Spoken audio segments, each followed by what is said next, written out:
still living in this drab house. I see. How can you stand it? And do you even clean? The whole place smells. Oh, that must be the pee from the person you're caring for. The overly arrogant woman with not a trace of empathy raised her voice at me. It was my husband's sister-in-law, Martha.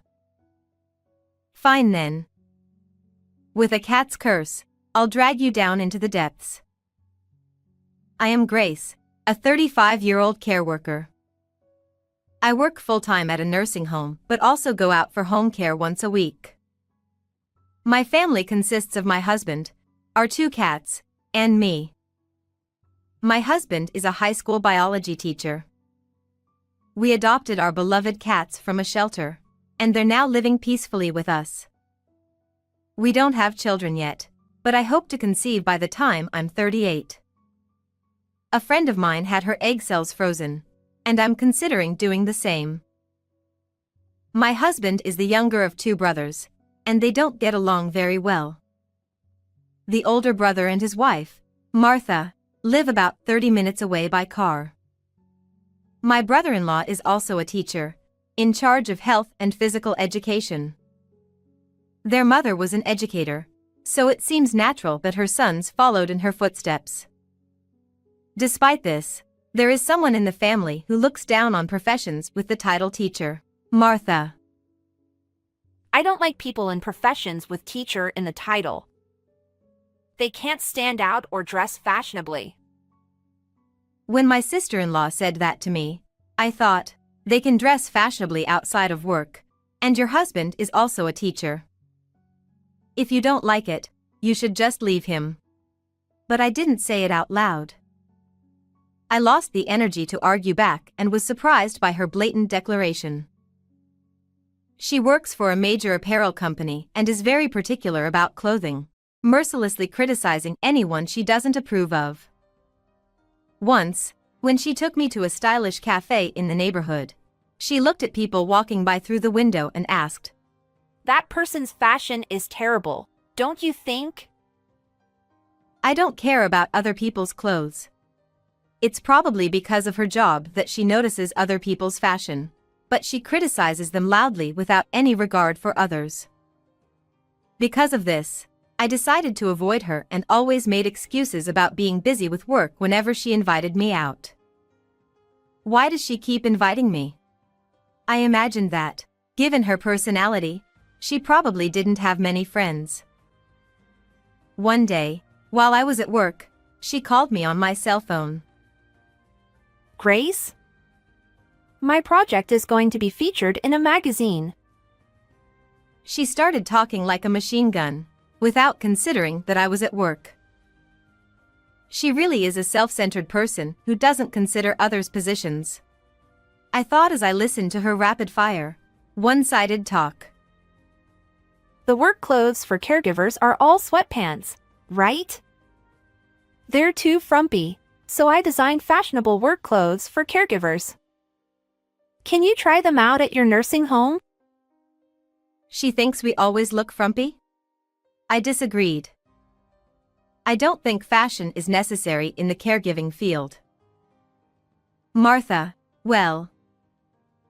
She interrupted my protest. I have stylish work clothes modeled by a model, and I'll send you the pictures. I'll email them to your workplace, so make sure to look at them. She hung up abruptly. The images she sent were clearly inappropriate for a caregiving setting. I thought I should inform my boss about my sister-in-law's proposal. It seems like you're troubled. I'll send her a refusal email. A few days later, I received a protest message from her saying, "I got a rejection email from your boss." Why did that happen? It's common sense that dressing up boosts the morale of workers. Ignorance is so annoying. There it was, her ignorance is so annoying attack. Whether she wins or loses, she always ends the argument with that phrase. I wanted to ignore her, but I replied, "It was my boss's decision, so I apologize." One day, while I was at work, I received a call from my husband. Sorry to call you at work. Are you available now? He sounded urgent. Yes, what's wrong? Mom collapsed and was taken to the labor hospital near your workplace. I'm heading there now, but can you come too? This was serious. I needed to go immediately. I was highly agitated. Yes, I'll go right away. I hung up and headed straight to the hospital. I arrived first and was guided to my mother-in-law's room. The doctor informed me that she had a stroke and might have residual speech impairments. I was speechless. My mother-in-law, a former elementary school principal, was beloved by both children and teachers. She had retired from her job and was set to start working at the city's Board of Education next year. She was kind to me. Having lost my biological mother when I was young, she was a loving person who reminded me of a mother's warmth. Grace, thank you for marrying my son. I'm glad to have you as my daughter-in-law. She had welcomed me with a bright smile like the sun. She was also passionate about volunteer work, sharing vegetables she grew in her home garden with children in care facilities. As I watched her sleeping, I felt tears well up in my eyes. Please, let her regain consciousness safely. Knock, knock. At that moment, I heard a knock on the door, and my husband entered the room. Sorry for making you leave work. It's fine. He told me that the doctor would explain the future treatment plan and hospitalization. My husband had left work early and planned to stay at the hospital for a while. Holding back my tears, I headed to the restroom, where I ran into my brother-in-law and Martha. Oh, brother-in-law and Martha. Grace. He looked pained, but Martha wore a creepy smile. When I directed them to the mother-in-law's room, she suddenly grabbed my arm. My brother-in-law didn't notice and continued to the room. She whispered in my ear, Isn't this the end for mother-in-law? "How inappropriate." I widened my tear-filled eyes and stared at her. I couldn't speak, was overwhelmed with emotion, and almost had a panic attack, collapsing on the spot. She let go of my arm and walked away. As I watched her back, I took a deep breath, trembling with anger and sadness. Worried about my mother-in-law, I left the hospital with a heavy heart, knowing I had to visit a client that day. Even while caring for the client, I couldn't shake off my anger toward my sister-in-law. If I did nothing, I feared losing the chance to stop her from saying and doing whatever she pleased. I couldn't forgive her for smirking at my unconscious mother-in-law. Grace, our store is opening in a nearby shopping mall.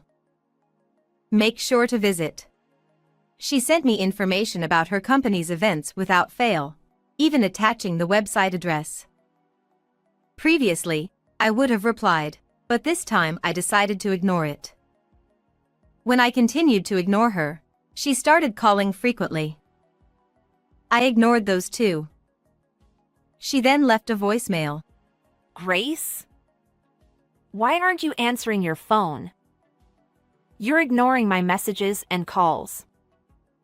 I'm sending you useful information because you're so clueless about fashion. What's your problem? I guess she really wants my attention. She must have no friends. Thinking this, I deleted the message immediately. She continued to bombard me with messages and calls daily. I was beyond fed up. It was starting to feel creepy.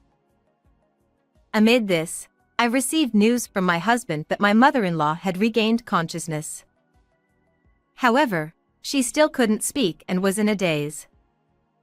I was so happy that I cried. Although my worries weren't over, it felt like we had passed the first hurdle. A month later, my mother-in-law was discharged from the hospital. My husband said that depending on her condition, we might need to consider transferring her to a rehabilitation hospital. But as her treatment was effective, she chose to go to a rehab facility from home. He mentioned that she probably wanted to stay in her familiar home, and I agreed. My mother-in-law had bought a 50-year-old single-story house with a yard where she grew vegetables and lived with a cat. During her hospital stay, I went to her house to take care of the cat. Thinking about the future, my husband and I discussed things thoroughly and decided to live with her. We would support her together. On the day of the move, while we were preparing, I received a message from my sister-in-law. I heard you're moving into your mother-in-law's house today. Living together is unthinkable. Her opinion that living together was unthinkable didn't matter to our decision. Annoyed, I left the message unread. I arrived at my mother-in-law's house before the movers. It was a nostalgic home with a vintage atmosphere. There was a garden where she grew vegetables and shared them with me. I remembered her smiling with her cat on her lap, and tears welled up in my eyes again. I wanted my mother-in-law to spend her time comfortably in this warm, sunny house. I opened the front door quietly, and the cat greeted me. "Oh, Mia, hello." I called out to the cat with a big smile and a sweet voice. The cat's name is Mia, a friendly and quiet calico adult cat. Since the day my mother-in-law was hospitalized, I had been refilling the automatic feeder with cat food, changing the water, and cleaning the litter box. From today, I'll be living here too. I have 2 cats of my own. It would be stressful for both of you to be together immediately, so Mia, you stay in your room for a while. As I spoke and scratched her neck, Mia purred contentedly. I couldn't resist the charm of cats. Shortly after, the movers arrived. Moving took the entire day, and we put all our belongings in the back room. While we were tidying up, my husband and mother-in-law returned from the hospital. We're home, Said my husband. My mother-in-law, in a wheelchair, smiled gently at me. She had right-side paralysis and speech impairment. It was difficult to understand her when she spoke. "Welcome back, Mom. From now on, we'll be here for you." I knelt in front of her and said this, and she teared up and held my hand. In the evening, the nursing bed arrived, and my husband and I set it up and put her to bed. My husband went to pick up our cats from the pet hotel. I prepared to assist with her toileting. She wore diapers since taking her to the bathroom was difficult. I noticed the smell and realized she had a bowel movement, so I cleaned her while talking to her. Being a care worker, I was used to this kind of care. "Mom, do you feel better? I'll clean this up now." I double-bagged the soiled diaper and left the room. Just then, the doorbell rang. "Yes, I'm coming." After disposing of the diaper and washing my hands, I went to the door and found my sister-in-law. I came to check on things. I couldn't reach you. She said with a sarcastic tone. "I don't want to have anything to do with you," I thought but said. "Oh, I've been busy with a lot of things." "I'm surprised you could contact me so frequently despite being busier than me," I replied in a similarly sarcastic tone. How rude. Taking care of MIL means dealing with her waste all the time, right? It stinks. It's hell every day. You're not going to make me talk at the door, are you? I'm coming in. She barged into the house. As soon as she entered the living room, she said, I've been to MIL's house a few times, and it's as plain as ever. Living here is crazy. Are you cleaning properly? It stinks here. Oh, It must be the smell of Emil's waste. I did change her diaper earlier, so there might still be a smell, but today, I decided to speak up. Martha, I don't want to have anything to do with someone who doesn't understand others' pain. So please don't come here again, I said, glaring at her. What? Are you serious? After all the affection I've shown you. What is she talking about? I've never been treated kindly by her. The only person who treated me kindly was Mael. Don't come here again. At that moment, I must have looked like a demon. She flinched for a second and said, You'll regret this. She left, uttering a cliched threat like something out of a bad drama. I felt my heart clear up as if a weight had been lifted. A month later, an incident occurred. My sister-in-law suddenly visited our house and barged in uninvited. Grace, my husband collapsed and is now in the hospital. I know when he'll be discharged, but he needs care. Can you recommend a facility for him? It could even be the home where you work. Our facility is a skilled nursing facility, and only those who require regular medical supervision and specialized nursing care can be admitted. Typically, most residents are elderly, and your husband isn't that age, is he? What? Really? I thought anyone needing care could get in. And what is a skilled nursing facility? Though she knew everything about fashion, she seemed clueless about caregiving. Ah, ignorance is so annoying, isn't it? You've told me the same thing. There's nothing I can do to help you.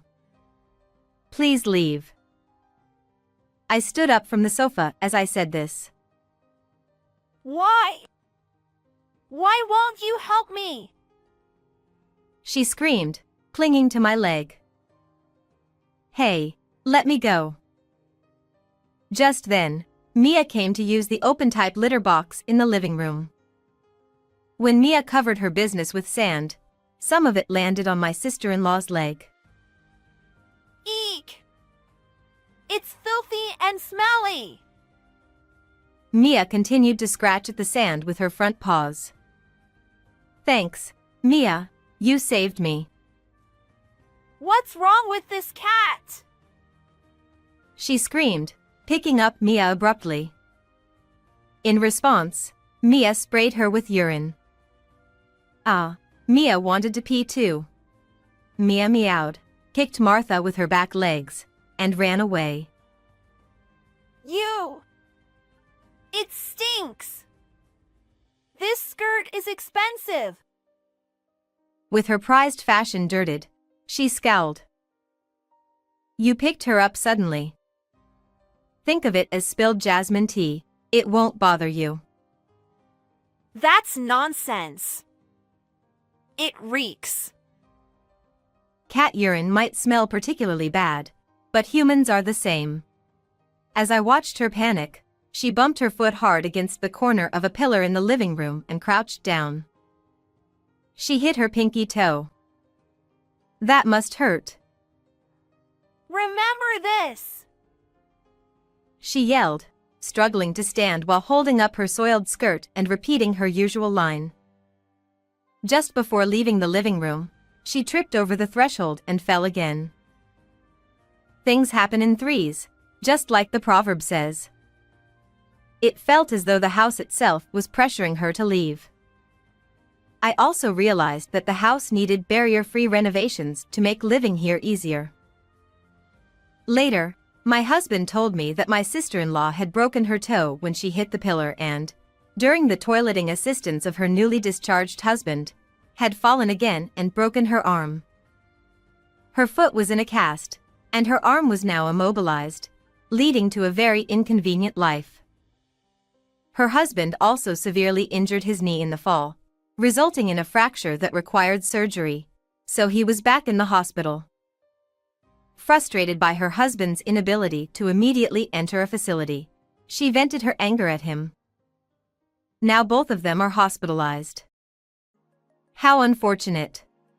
My sister-in-law's long recovery and inability to showcase her fashion sense drove her to a near-crazy state. As for me, I shifted to home care work for 3 months to care for my mother-in-law at home. She attended a rehab-focused day care service 5 days a week. Since this service was affiliated with my workplace, the arrangements were smooth. It became routine to put her in the van each morning and see her off. During the day, I studied to become a care manager. My mother-in-law showed remarkable recovery through her hard work in rehab. From being unable to walk due to hemiplegia, she gradually managed to walk with a cane. I passed the care manager exam and moved from the nursing home to a home care office. This job involved weekday daytime hours, leading to a healthier lifestyle. One day, I found a letter addressed to me on the dining table. Grace, I can never thank you enough. Truly, thank you. I think of you as my real daughter. Thank you for taking care of me and the cat. Thanks to you, I enjoy going to rehab. I'll try to do more on my own and talk with you again. If living together becomes too difficult, I'll move to a facility. I want you, my son, and the cats to live in this house. Her handwriting was wobbly, possibly written with her paralyzed right hand or her left hand. The effort she put into writing this letter filled my heart, and I couldn't hold back my tears. Mom, I think of you as my real mother too. I want to continue spending happy times together with you. Thank you and best regards. I wrote a reply on pink stationery. Looking out the window, I saw a beautiful rainbow in the distance. How did you like today's story? Please subscribe to our channel. See you in the next video.